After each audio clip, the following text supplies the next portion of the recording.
Internet. How are we this evening? Hope everybody's wonderful. Casey Martin, nice to see you. Scarlett's coming over here really slowly to say hi. And there she is. All right. Right on cue. Okay. All right. You gonna come up? Okay. How are you? Nice to see you. You've been here this whole time. All right. You say hi to everybody. Say hi. High five. Okay. That was close enough. All right. Can you go lay down? Go lay down, Scarlett. Go lay down, Scarlett. Good girl. All right. How's everybody this evening? Hope everybody is having a fantastic Monday. All right. We got tons of stuff to get into. Wally World, how we doing? Scarlett says hi. Wally World, I had to take my car to the shops today. The LeBaron, your favorite one. Actually, Wally World, I kind of feel like you should like my station wagon more. Just, whole name thing. People always call it the Griswold Mobile too, even though it's nothing like the Griswold Mobile.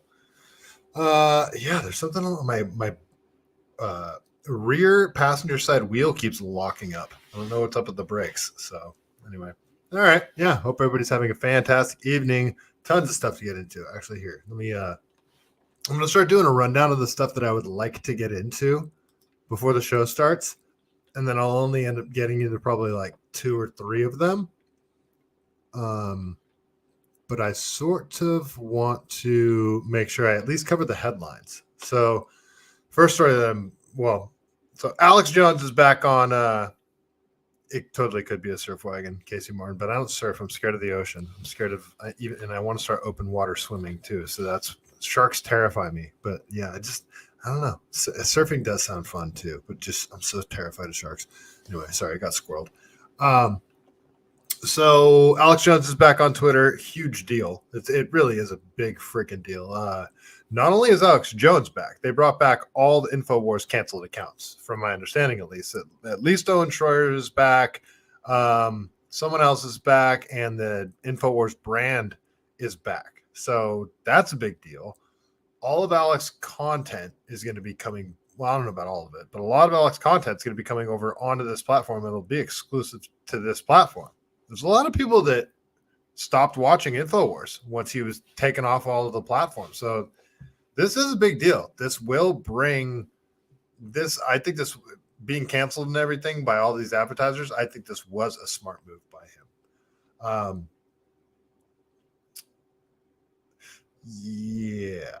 Oh, Wally World, you had a 77 back in the day. Okay, this one's a 79. Super similar though. Did yours have a 318 or a 360? So mine has a 360, and I thought it had a 318 the whole time. That's what's funny. Don't watch me, Meg. How you doing, First Shot? Nice to see you. Oh man, I haven't seen those movies in forever. I should watch Christmas Vacation. That was a good one. That's a Christmas Vacation doesn't get enough love during the holidays. Everybody talks about the popular ones. A Christmas Story, Elf. Those are my top ones. But yeah, Christmas Vacation doesn't get enough love, I don't think. Great one. All right. So yeah, Alex Jones back on Twitter, all the InfoWars accounts. I think it's a great move by Elon, especially after getting canceled by all the advertisers. Yeah, Die Hard. I know. Christmas movie. I know. Yeah, I'm glad it has a 360 with a 4-barrel. I thought it only had a 318, so I'm actually stoked. All right, so just quick headlines to go over. There's this story about a reporter out of Ukraine, and I heard about it from Elon, and this turned into another story about community notes and community notes being compromised again. And I won't get into too much detail about it because I'm going to dive deep into it, but also this Fox News came out with this thing today saying that China is planning a massive cyber attack, or China initiates a massive cyber attack on the United States.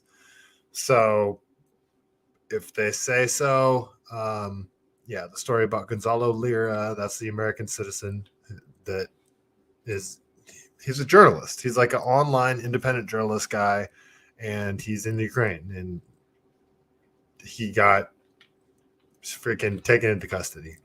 More about that story. There's that building that collapsed in New York, or at least like the corner of the 6-story building that collapsed in New York. You guys should check that out.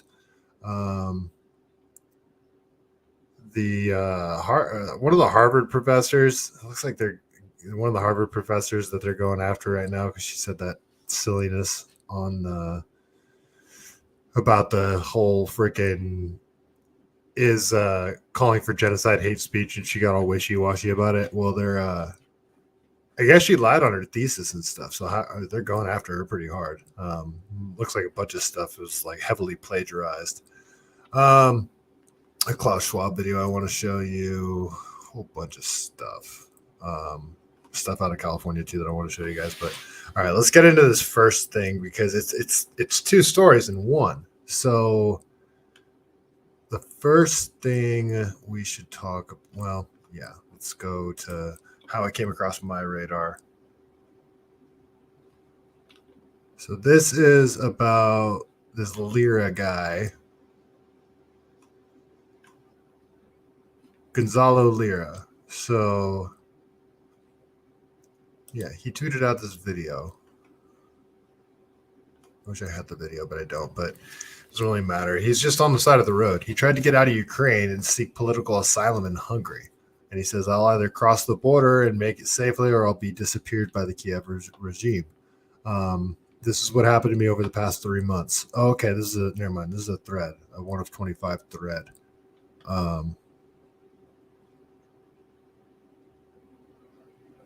Wait a minute. Maybe it was supposed to be. He wrote 1 of 25, but that's all there is. He made a video when he was 5 kilometers out from the Hungary border, and it looks like he didn't make it. He's been taken into custody. I don't think anybody can get a hold of him, and there's sort of radio silence on it. And it came across my radar because Elon says Elon puts it out and he says, what is the status on this American journalist, Joe Biden? And so Elon directly calls out the president, and guaranteed the Biden administration is going to see that. They're going to, because the media is silent on this. This is an American. This is an American citizen that went to Ukraine to document stuff, and because he isn't pushing the BS Ukraine freaking propaganda and towing the line and actually reporting on what he's seeing, and they're going after him, and it's radio silence. There's no journalist talking about it here, and Elon calls him out, and then all of a sudden he starts getting community noted like crazy. So if you guys want to know more about this Gonzalo Lira guy, which I highly suggest, Tucker Carlson just interviewed his father. So I'm sure you guys should, many of you guys already probably checked it out. Let me check the chat here really quick.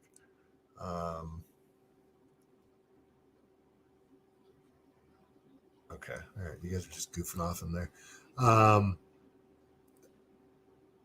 So yeah, if you want to know more about this Gonzalo Lira guy, listen to the Tucker Carlson interview with his father, because it talks about everything. But he didn't make it to the Hungary border, so he's locked up right now, and people are trying to figure out, if they can get him out, if he's still alive, what the status is on him. And so Elon writes, what is the status of this American journalist? And then he gets heavily community noted, and it just says, well, first of all, Gonzalo Lira, he wrote, right now I'm at the Hungary border. Right now I'm trying to get out of Ukraine and seek political asylum in Hungary.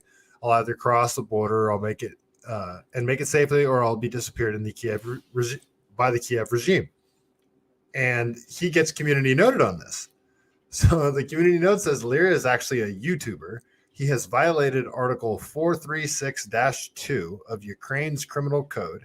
He denied the Bucha massacre and other RU attacks against civilians, exposed the location of Western journalists and Ukrainian soldiers, including their faces, among other crimes.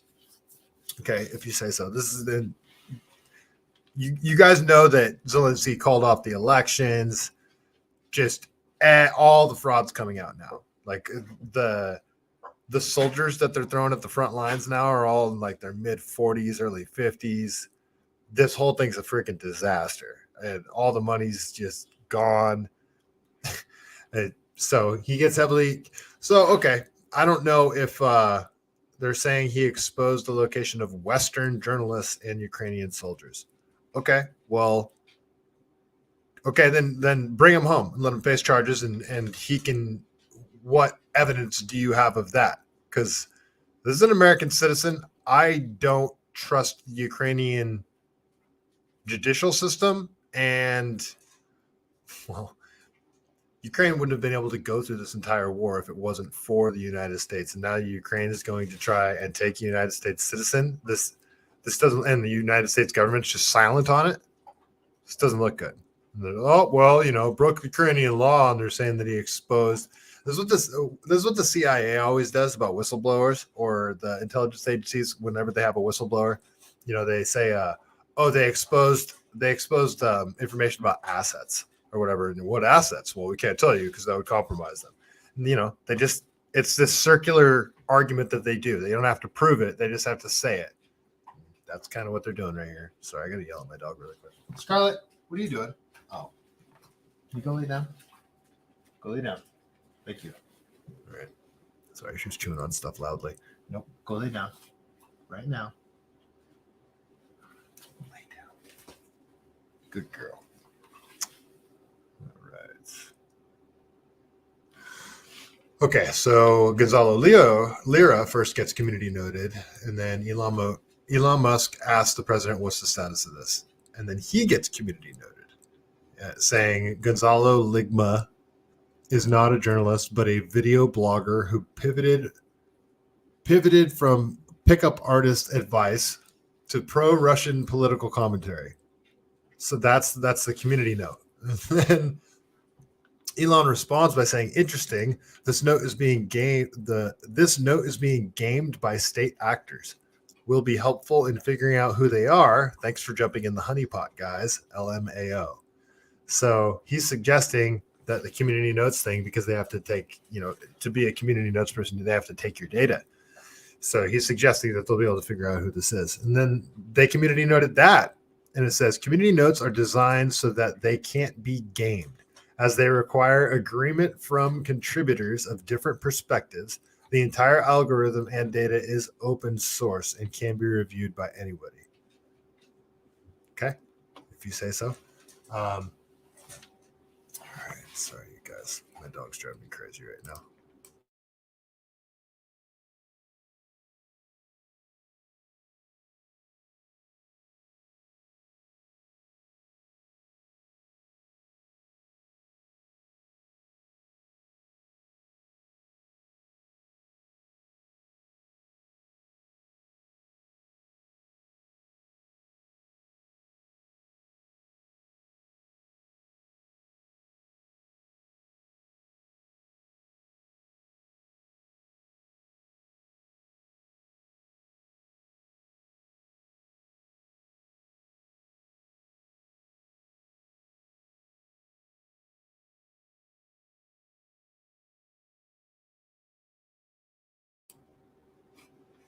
Guys, was it I just saw the Ligma Johnson comment when I was walking back up. Is it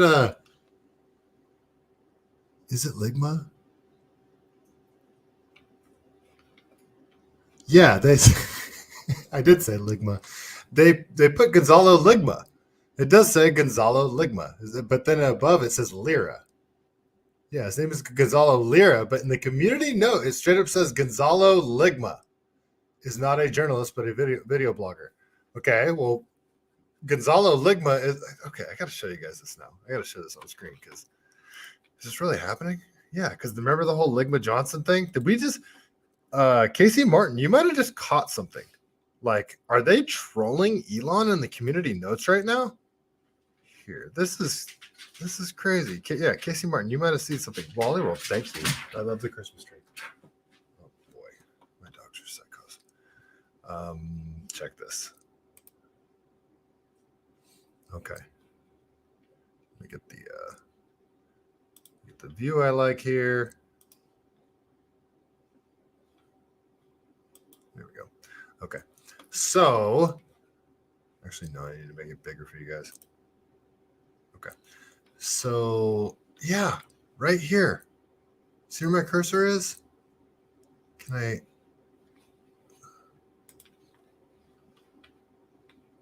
Okay, yeah, you guys can see this, right? All right. Look at Gonzalo Ligma. Ligma.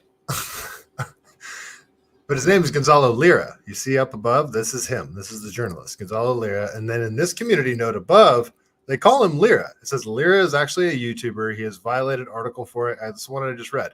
But then in the second one, it says Gonzalo Ligma is not a journalist, but a video blogger who pivoted from pickup artist advice to pro-Russian political commentary. Are they trolling what is happening right now? Is this just a typo? Is this just a mistake? Or is this a reference to the Ligma Johnson guy? You guys remember this, right? When after Elon fired a bunch of people, you guys remember there's a bunch of Twitter employees leaving. And then two guys went up and they acted like they worked there. And they had boxes. They're just random dudes. And they walked in, they trolled the journalist. And the journalist interviewed him. And one of the guys said his name was Ligma Johnson. And he has to go home to meet his he has to go home to be with his wife and her boyfriend. It was just the funniest thing. They totally trolled him. His name was totally trolled him. His name was Ligma Johnson, is what he said. And now, all right, I might just be drawing way too many connections here. But in this community note, they don't call him Gonzalo Lira. They call him Gonzalo Ligma. And okay, that's just strange. And that's when Elon, okay, so Elon says that the note is being gamed by state actors. Thank you for jumping in the honeypot, basically. And then they community note that, saying it can't be gamed because there's an agreement, blah, blah, blah. Okay, so that's pretty much the end of that. And then Sarah, whoever that is, says, so you're saying the community notes can be manipulated and used as a weapon? He says no system is perfect. Perfection would be an absurd and foolish standard. What matters is how often a system is wrong and how quickly it improves. State actors have a lot of resources, so obviously require more effort to resist. Okay, that makes sense. Okay, so the Ligma Johnson thing is just weird, you guys. Like, the journalist's name is Gonzalo Lira. They community note him multiple times. They call him Lira, Gonzalo Lira, and then all of a sudden on the last one they call him Gonzalo Ligma. Like, to me, this is just like a super subtle troll that they know like only Elon will catch or something, or not only, but okay, all right. Let's go into more.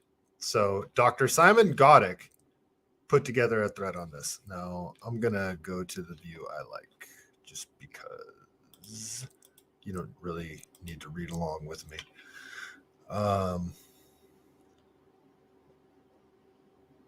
Oh, Styx is a community noter. That's cool. I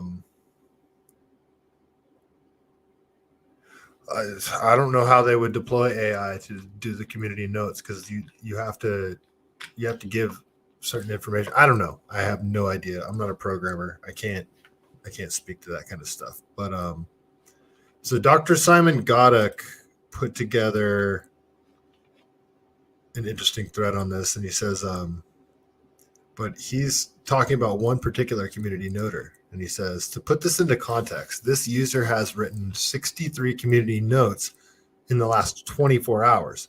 That's about 3 per hour. Assuming the person doesn't sleep, in total, this user has already written 666 notes.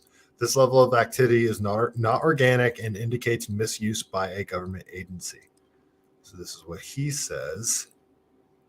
And all right, so this is his, well, it's not really a thread, but yeah, no, it is a thread. Okay, we're gonna go through this. So he says, urgent. Community Notes now. Community Notes requires a makeover, as it seems to be infiltrated by three-letter agencies. The user's enterprising Desert Raven, for instance, appears to be fully committed to maintaining the official narrative, spreading falsehoods about COVID vaccines, vitamin D, and ivermectin. For X, community notes are akin to what scientific peer review process the scientific peer review process is for academic publications. The secrecy and nepotism inherent in the peer review process contributes to the erosion of the science's credibility and quality. Similarly, the transparency is essential here. Who are the real individuals behind the enterprising Desert Raven profile? What drives this account to relentlessly support the narrative of the government and big pharma? Are bot farms being employed to artificially boost the community notes of this user? How does the moderation systems in community notes ensure fairness, especially in controversial topics? Is there any oversight to prevent political misuses of power by influential users like enterprising Desert Raven? We'll continue with this thread, but who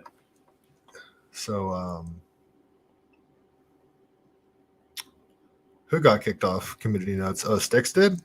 That's weird. So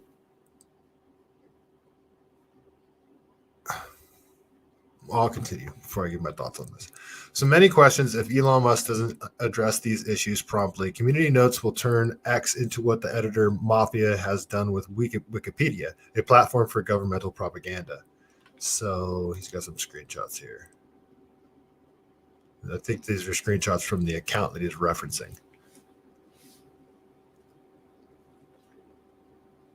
Oh, okay. Oh, so he's actually he's showing community notes on accounts from this particular community noter. And this is actually from an account that I subscribe to. I only subscribe to 2 accounts, and this is one of them, the Vigilant Fox, the great account to follow. The unvaccinated were scapegoated for failure of COVID vaccines, study finds. The new study published in the Journal of Medical Ethics found that unvaccinated people were unfairly scapegoated during, and it says show more.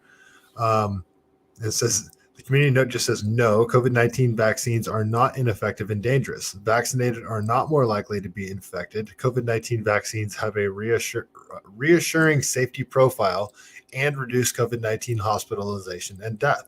Several studies show reduction in transmission and infection. Okay, so that's what the community note says. Terry Wallace, nice to see you.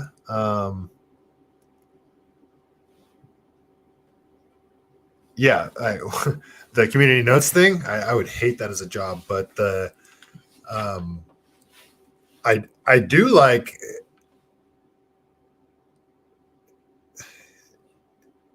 community notes. I would hate doing that all day as a job, but I do like replying to people, but I don't like doing the big old back and forth stuff. But actually, I usually only reply to blatantly false stuff when it comes from the Krasensteins. All right, so that's just that one. What else has he got? So these are all community notes from the same user here. This one is from Sabine Hazan, MD. I don't know who this is.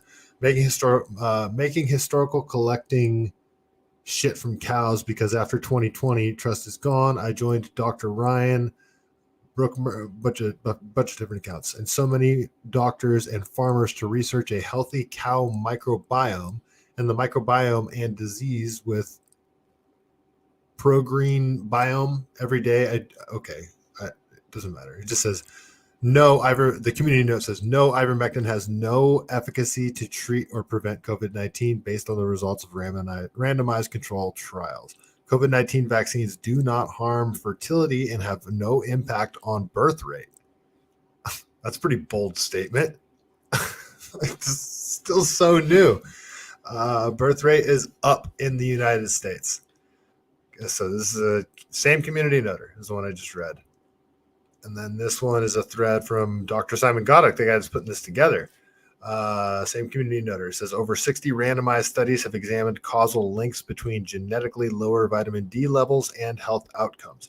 Most studies generated null effects. Supplementation of vitamin D repeat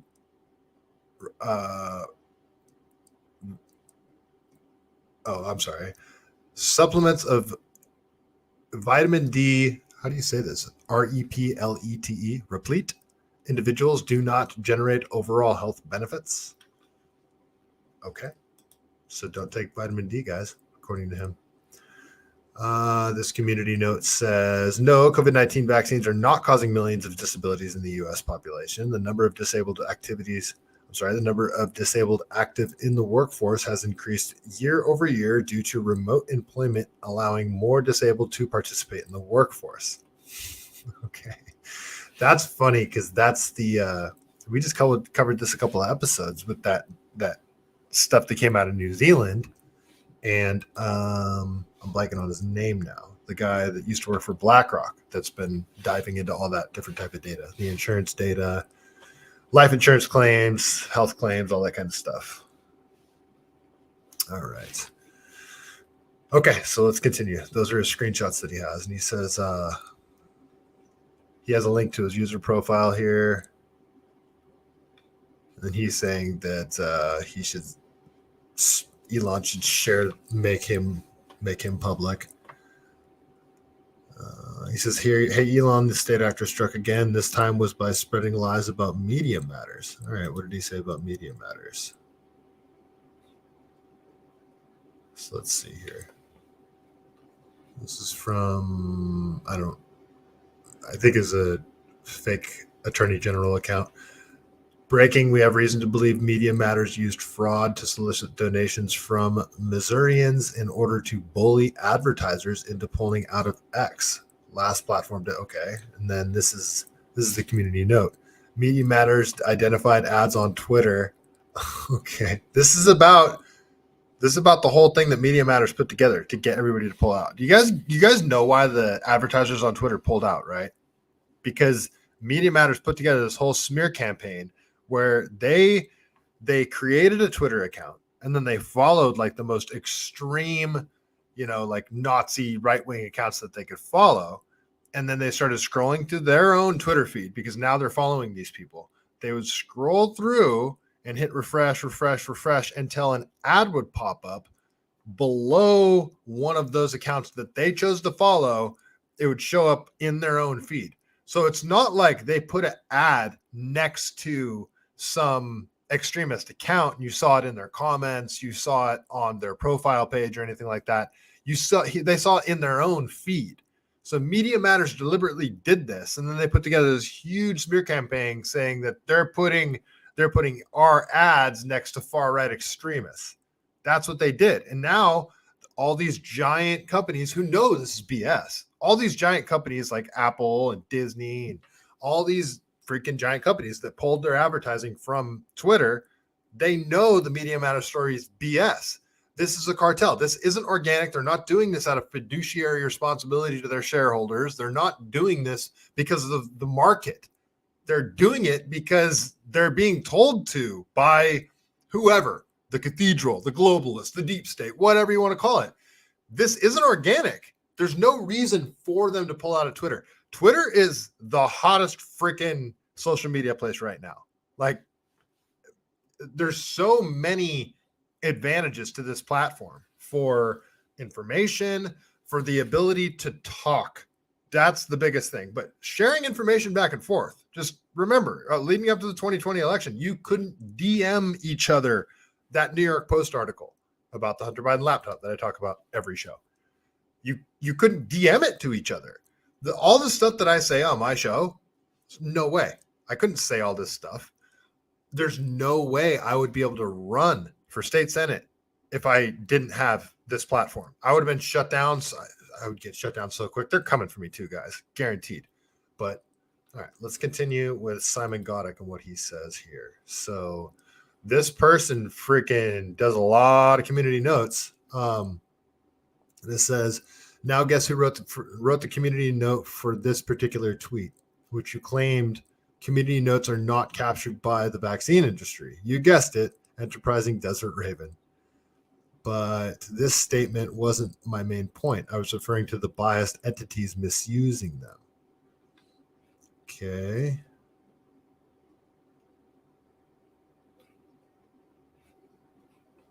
Okay. So the first thing that I read sort of illustrates how many community notes this person's doing. They're doing it as a full-time job. Like you. So let's go back to the first one. Okay. To put this into context, the user has written 63 community notes in the last 24 hours. That's about 3 per hour, assuming the person doesn't sleep. So that's insane, you guys. That is an insane amount of community notes. So take out the 8 hours, just the text alone that he's writing. I mean, I get so. Who would dedicate that amount of time to this for free? You guys see what I'm saying? Like, people can't just do this for a career. You can sign up to do community notes and stuff, but it's kind of like, okay, I'm gonna do this whenever I'm on there, like scrolling through and I see something that's false or whatever. But this is clearly somebody that's doing this as a job.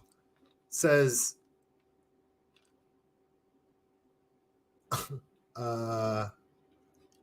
so he has 219 notes that earn the status of helpful. These notes are now showing to everyone who sees the post, adding context and helping keep informed. Holy crap. Wait. He has 8 notes that have reached the status of not helpful. What's this? So 3,439 community notes in, I don't know what time period that is. It's clearly not organic. So it looks like that's really the only, if that's the only thing the intelligence agencies can do now, whatever. They can infiltrate the community notes. Okay. The information is still going to be up there. People are still going to see it. So this isn't even that huge of a deal. I mean, it is. Don't get me wrong. But we can almost assume, we don't have proof that it's the intelligence agencies doing this, but we have proof that the intelligence agencies had direct lines to Twitter before and would just hit them up and be like, hey, take this person down, take this account down, suspend them. They violated your terms and conditions. They wouldn't even check. Twitter would just be like, okay. It was bananas. And now this is clear to me. Who would dedicate this much time to doing community notes for free, just for funsies? There's no way. It's all right. So 2 stories in one. You got the guy out of Ukraine, the American journalist, who's been abducted by Ukraine, and just U.S. government's silent about it. And then at the same time, you've got the U.S. government infiltrating community notes, trying to control the narrative. It's funny. Hey, Corpse, what up? Terry Wallace. Nobody else saw the ads. That was the thing too. It was just so that's Elon. The great thing about Elon being a computer programmer and knowing this stuff really well, even though Jack Dorsey is too, but he's just a scumbag. Elon could be like, all right, well, I could just see who saw that that ad that Media Matters claims to have showed up next to extremist content or whatever. And it's like the only people that saw it are you, the person that made the account. It's just, it's garbage, garbanzo beans. All right, we'll move on for those. Let's watch this quick video from Fox News. This is that China. Apparently this just seems like a psyop to me, guys. Like they're trying to get us. They're talking too much, guys. Shut it all down. Shut down the internet. Shut down. And there's this, I think Julia Roberts in it, this new show coming out about how like the East Coast loses power or whatever. I don't know. This just seems super psyop-y to me, but are they prepping us for something here, guys? Check this one. Post reveals hackers affiliated with China's People's Liberation Army have infiltrated critical services here in the U.S. Alexandra Hoff joins us now from our nation's capital. Alex, this is not good. No, it's not. I mean, this infiltration appears to be part of a broader effort to insert chaos into our logistical systems. The information collected could then be weaponized if the U.S. and China were to become engaged directly in the Pacific. According to reporting from the Washington Post citing multiple U.S. and industry security officials, China's cyber army is invading critical U.S. services, like an attempt to break into the system behind Texas's independent power grid. Other victims include a water utility in Hawaii, a West Coast port, and at least one oil and gas pipeline, according to that report you're seeing there. Brendan Wells, executive director of the Department of Homeland Security's cybersecurity agency, told the Washington Post this, quote, "It is very clear that Chinese attempts to compromise critical infrastructure are in part to pre-position themselves to be able to disrupt or destroy that critical infrastructure in the event of a conflict, to either prevent the United States from being able to project power into Asia or to cause societal chaos inside the United States to affect our decision-making around a crisis." The report notes that over the past year, hackers affiliated with the People's Liberation Army in China have accessed the computer systems of about 24 critical entities. All right, what do you guys think? I'm not saying that we aren't at risk of any sort of cyber attack, but I don't know.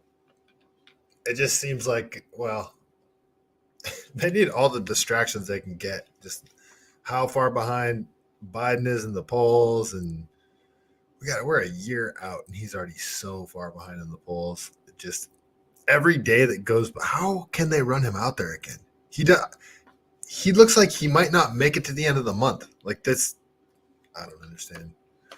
All right, so the China PSYOP, they're gonna expect a hack from China apparently. So watch this corner of the 6-story building just came down in the Bronx. Did you guys see this?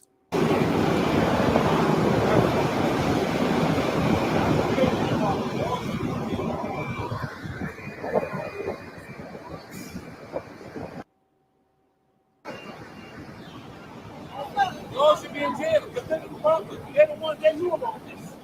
Those expected, they knew about this. You gotta pay attention. Vale aquí.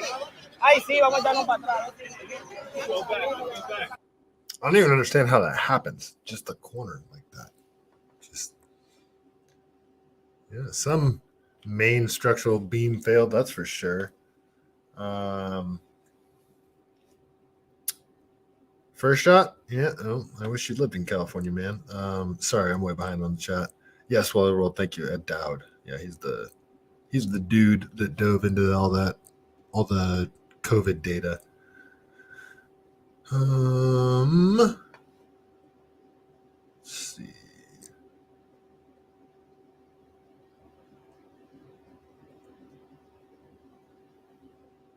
Does Joe Biden have dementia shoes at Carbs? I never even noticed. Is that an actual term? Are they called dementia shoes? Yeah, New York's falling apart. I don't know, guys. Why is a corner of the building just collapsing? So, all right. I think those are kind of the top stories. There's a video from Klaus Schwab I was going to show you guys, but I want to talk about some California stuff, especially this high-speed rail thing, because I just keep getting more annoyed with it. You guys know they haven't laid any track for the high-speed rail? I didn't even find this out till today. I just kind of figured, at least some of the tracks laid, and probably just gaps. I thought the biggest problem was like there's spots where they it was private land. They had to figure out how to get access. They build a bridge, or people wouldn't sell their land or whatever. I thought that's the hang-ups that they're having. No, they're just so insanely over budget on this thing. So, oof, yeah, Gavin's so annoying. All right, okay, so California comes out with this video today. This is the office of the governor of California. So this is Gavin's freaking thing. It just shows how's the rest of the United States feel about this? We're getting $6 billion from the federal government for California's high-speed rail. They've already, I don't know how much money they put into this already, but let's watch this quick video from the Office of the Governor of California. Starts off by saying California has just been awarded $6 billion by the Biden-Harris administration for the high-speed rail. Fantastic. And it looks like they're showing one of the bridges that's going to be in place for this rail. And it looks good. I've said it before. I actually want to see this thing completed now that we've dumped so much money into this. And it would be good if we had just the whole project. Oh, wait. Yeah, so the whole project just should have been privatized. Like this whole thing being it's essentially a socialist-run high-speed rail. This wasn't done by private industry. It wasn't like Elon saying, "Hey, I want to build a rail from San Francisco to LA." I guarantee you, Elon would have got this done faster, cheaper. Private industry. If they would have came to the government and said, "Hey, I want to do this. Can you guys basically get out of our way and give us the access that we need to build this thing?" And it would have been done already. Anyway, let's see what they have to say about it. This over budget and way behind schedule project.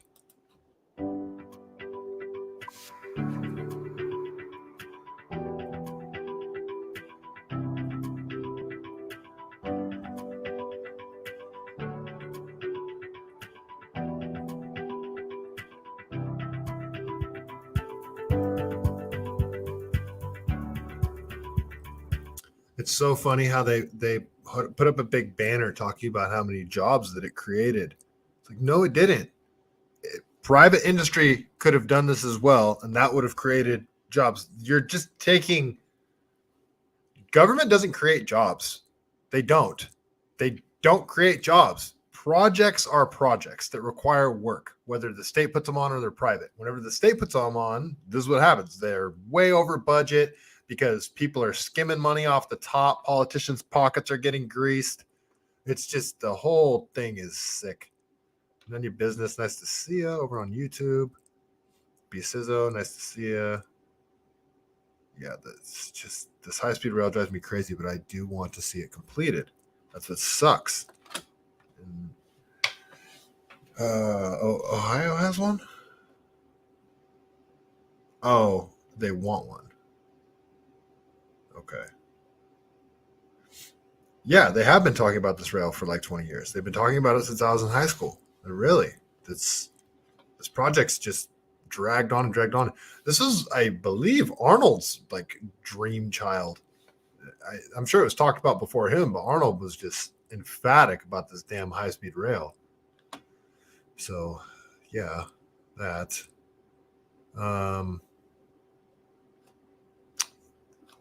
There's all sorts of stuff I want to talk to you guys about.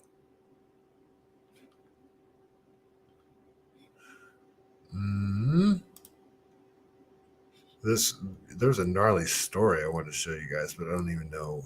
It's not relevant. I don't need to talk to you about it, but it's just such a gnarly story that, and I don't know if it's true. So it could just be one of those like scare stories, but yeah, I'm not even going to talk about it. There's a million things, but I didn't work out exactly what I wanted to talk to you guys about before the show started, and I just had the censorship stuff that I want to talk to you about, and the CIA involvement with all that crap. So, all right. So did you guys see the video of this dude that? All right, we're gonna switch over. We're gonna make a hard turn here to Epstein Island because there's been some stuff coming out about Epstein. So they tried to get his flight logs. You guys saw that Kennedy admitted to flying on the RFK admitted to flying on his plane. So did Trump. So lots of people flew on his plane, but they're trying to get. Well, so Senator Marsha Blackburn subpoenaed his flight logs. I thought we already had his flight logs. Maybe not the logs, just the people that were on it. But anyway, this guy swam out to Epstein Island. Check this one out. This is kind of gnarly.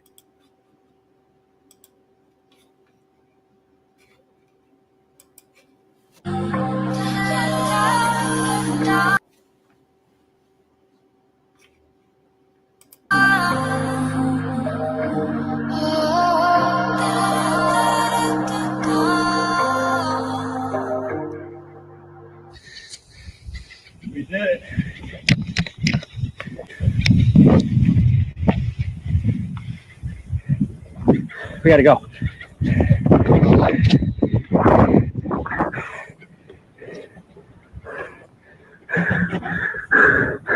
There's something covered in the center. So can you guys see this? He's peeking through the window here, and it looks like a staircase that goes down. Everybody thinks that this leads down to the tunnels in Epstein Island or the underground area. Road, check the road. Check the road. Newsweek. Trespasser on Jeffrey Epstein's private island describes most surreal moment. 5/27/2021. A quote, urban explorer on Jeffrey Epstein's island. His name's Andy Bracco. We all know there's been a lot of speculation about tunnels. As for the alleged tunnels, Bracco claimed he didn't see any, but that, quote, if I was to have entered the unlocked temple that I clearly came into close contact with, I would never self-incriminate by showing my audience how I got in. Getting in would then subsequently have allowed me to access the tunnels. Quote, between my 2 visits to the island, I did peer into the temple from the outside and noticed the staircase descending downwards, he clarified. Wow, that's interesting. Okay, I want to go out there. What is at that freaking island? I guess people are still going out there.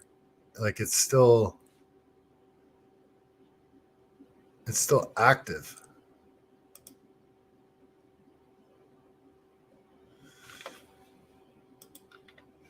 All right. I'm not going to go too far into Epstein right now. Yeah, there's like a million different things. There's always so many things going on that I'm unsure of. Oh, okay. No, there's something out of Oakland that I wanted to talk to you guys about. This is just sad. So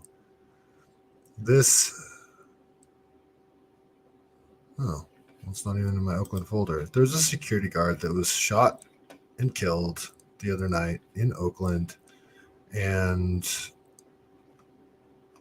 turns out he was a father and he worked there for a long time. Everybody in the community loved him. And this sort of thing is starting to happen way too often. I played you guys the footage of the armed, like 5 guys doing a hijacking almost. They didn't take the truck, but it was also at a 7-Eleven, I believe. They knew what time they were going to come and deliver all the goods, the cigarettes and all that crap.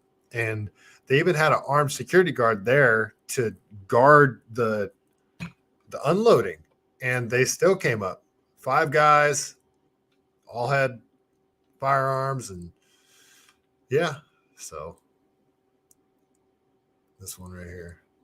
So this is from CBS Bay Area. 11. A young woman devastated over the killing of her father. My mom's dead too. She goes by the name Snow and says the security guard was 59-year-old James Johnson. I was interviewing a longtime customer when we heard screams in the background. I'm talking to James all the time, you know. As a good person. I'm very sad because I don't see no anymore James. People were walking past her, so I went up to check on her to make sure she was okay. Police say just after 10 o'clock on Friday night, someone shot the guard inside the store as he tried to stop a person from taking merchandise. Police say James died at the scene. Snow says her father worked at the store for roughly 2 years. He lived in a building right behind 7-Eleven. He was protecting the family at 7-Eleven because I know how my father is. He would do that for anyone he cared and loved. She and longtime customers described James as a protector and a kind man. He was a great man. He was a very great man. James is the good person, good for the community, and this guy, you know, help to everybody and take care of everybody here. He was a nice man, giant man, pretty tall. He would talk to everyone that came in. Criminals have repeatedly targeted 7-Eleven stores in Oakland. On Monday, investigators say someone killed a man pumping gas at the International Boulevard store. 2 weekends ago, witnesses say 8 gunmen robbed a cigarette delivery driver and a security guard in front of the Grand Avenue 7-Eleven. Oakland is the Wild West right now, just straight up out of control. Yeah, they're getting way more okay with killing people. It's freaking crazy, you guys. All of California isn't like this. Everybody sees this stuff coming out of San Francisco and LA and Oakland and a lot of the bigger cities, craziness, homelessness, and all that kind of stuff. But those of us that are here that think sort of in my way of thinking, we're here because of the beauty and all of that. We're usually not right next to this crap, so it's even harder for us because it's like we're the ones getting forced out of here. Yeah, it sucks. Yeah, sorry guys. I get bummed out when I think about how many people have left. That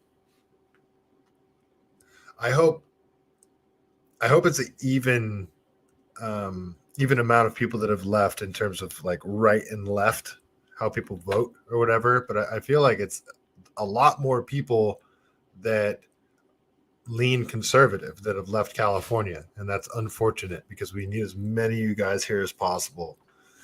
It's just regular people need to start standing up to the madness in just the smallest ways every day. Just, yeah, the psychopath, socialist, Marxist, crazy people aren't everywhere, and they're just so loud. It seems like there's a lot of them. It's just because they're so loud. That's all. All right, a few more things I want to get into before we go. There's a story out of Pleasant Hill. There was a cop that killed his wife, and he was like held up in a standoff. I don't even know how that ended. Let's see. Yeah, it was out of Pleasant Hill. There's a few stories that. No, I guess you know what? I guess I am all caught up.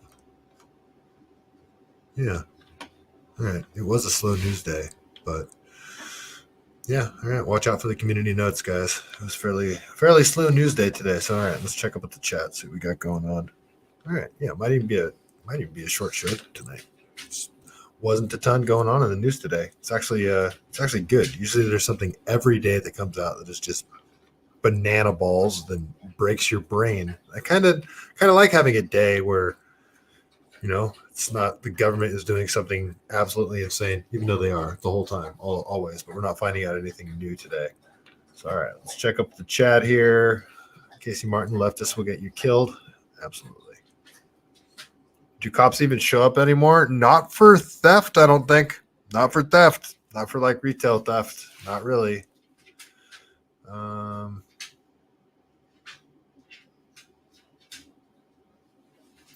Yeah, they're Casey Martin. Yeah, there's a lot of people that weren't registered to vote when I was getting signatures.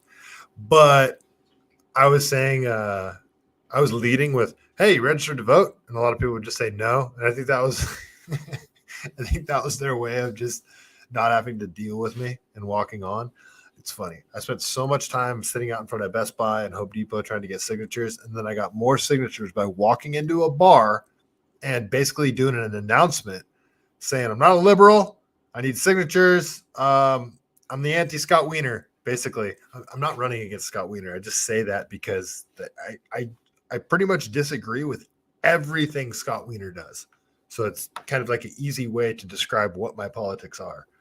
So, yeah, lots of people said they were unregistered to vote, but I don't know. Need more voter drives. A lot of people here in California do not see a point in voting. And something I didn't realize till recently is the most important reason I think to vote here in California, especially if you think there's fraud. The most important reason to vote is because the more people that vote, the more fraud they have to do. And the more fraud they do, the more obvious it is, and the higher chances of them actually getting caught and having serious evidence about it. So, yeah, I say, it's funny because Michael Malice refuses to vote. He won't participate he won't vote for people that are going to subjugate him, essentially. I'm paraphrasing. I'm probably screwing up. It's probably not exactly his reasoning behind it, but that's what I get from it. And I can get that, but I also like being able to highlight how their system is flawed by participating in it. So, yeah, that's sort of Casey Martin. 100% there's fraud. Well, it's the mail-in ballots really made that a lot easier. So, yeah, we'll see what happens. None of your business. Let's see. Wait, how does this tragedy affect Californians? Talk about stuff your potential constituents care about. Hey, none of your business. I'm going to talk about whatever I want to talk about. This show isn't about just me running for California State Senate. This is me talking with people and talking whatever I want to talk about. So, again, I will talk about whatever I want to talk about. Now we're going to have twice the high-speed rail shenanigans since the White House announced a line from LA to Vegas. Probably. When are you going to talk about the school looking to call CPS over the first grader not wearing a mask at school? When did that happen? Was that recent? No way that was recent. They're not. Yeah, I don't know. I didn't even know about that. So, let's see. You've missed one vote in your life, Casey Martin? Impressive. Yeah, vote. The more you vote, the more they have to cheat. So,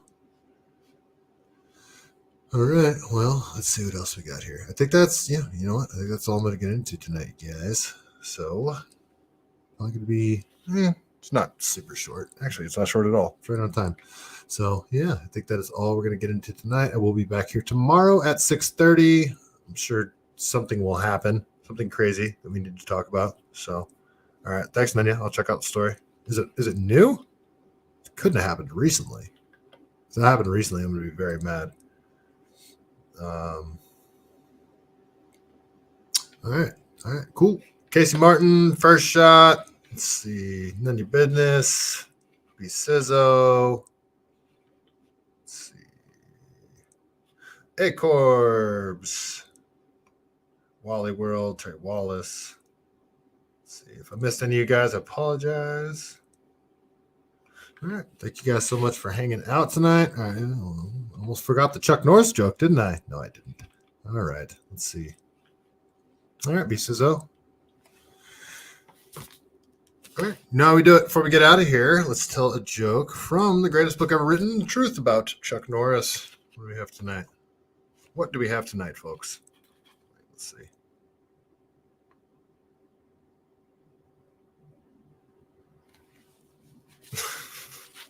It's kind of spicy. All right, let's see. All right, here we go. Let's actually let me check one more time. Check the chat. Hey, Corbs, you're late again. It's all right. Seems like you got here right on time, actually. All right, here we go.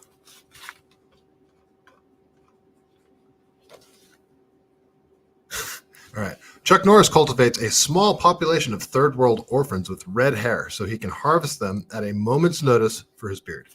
And on that note, stay CaliBased.